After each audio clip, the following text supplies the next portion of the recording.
natural number, then 2 into 5 raised to n plus 6 raised to n always ends with.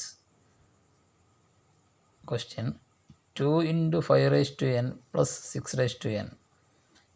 ഇതിൻ്റെ answer എപ്പോഴും അവസാനിക്കുന്ന last digit എന്തായിരിക്കും?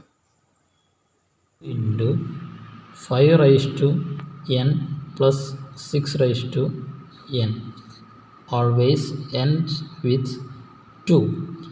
ഈ ക്വസ്റ്റ്യൻ്റെ answer എപ്പോഴും അവസാനിക്കുക 2 എന്ന നമ്പറിലായിരിക്കും. എന്തുകൊണ്ടാണ് അങ്ങനെ പറയുന്നത്? 5 raise to n 5 raise to എന്നിൻ്റെ ആൻസർ എപ്പോഴും 5ലാണ് അവസാനിക്കുക. 6 റൈസ് ടു എന്നിൻ്റെ ആൻസർ എപ്പോഴും 6ലാണ് അവസാനിക്കുക. അതുകൊണ്ട് തന്നെ 5 പ്ലസ് 6ൻ്റെ ആൻസർ എപ്പോഴും 1ലാണ് അവസാനിക്കുക. അതുകൊണ്ട് 2നെ 1 കൊണ്ട് ഇൻറ്റു ചെയ്യുമ്പോൾ ആൻസർ 2ൽ അവസാനിക്കുന്നു.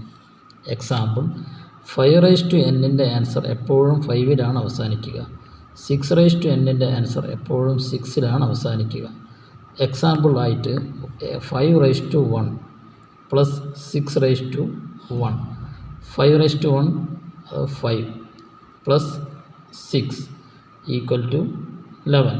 1ൽ അവസാനിച്ചു.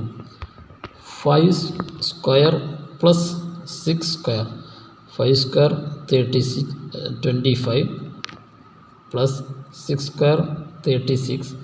ഇത് രണ്ടും കൂടെ സം ചെയ്യുമ്പോൾ കിട്ടുന്ന ആൻസർ 61. 1ൽ അവസാനിക്കുന്നു. Next 5 raise to 3 plus 6 raise to 3 answer 125 plus 216.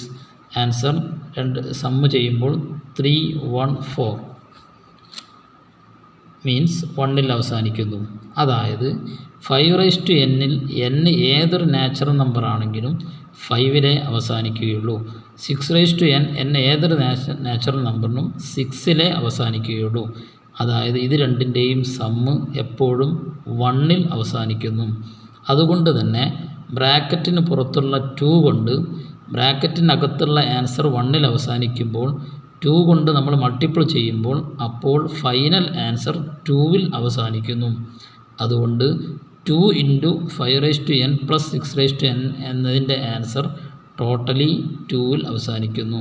ബ്രാക്കറ്റിനകത്തുള്ള answer 1ലും 2 കൊണ്ട് മൾട്ടിപ്പിൾ ചെയ്യുമ്പോൾ കിട്ടുന്ന ആൻസർ 2ലും അവസാനിക്കുന്നത് കൊണ്ട് ഈ ക്വസ്റ്റ്യൻ്റെ ആൻസർ അവസാനിക്കുന്നത് 2ലായിരിക്കും. Okay, thanks.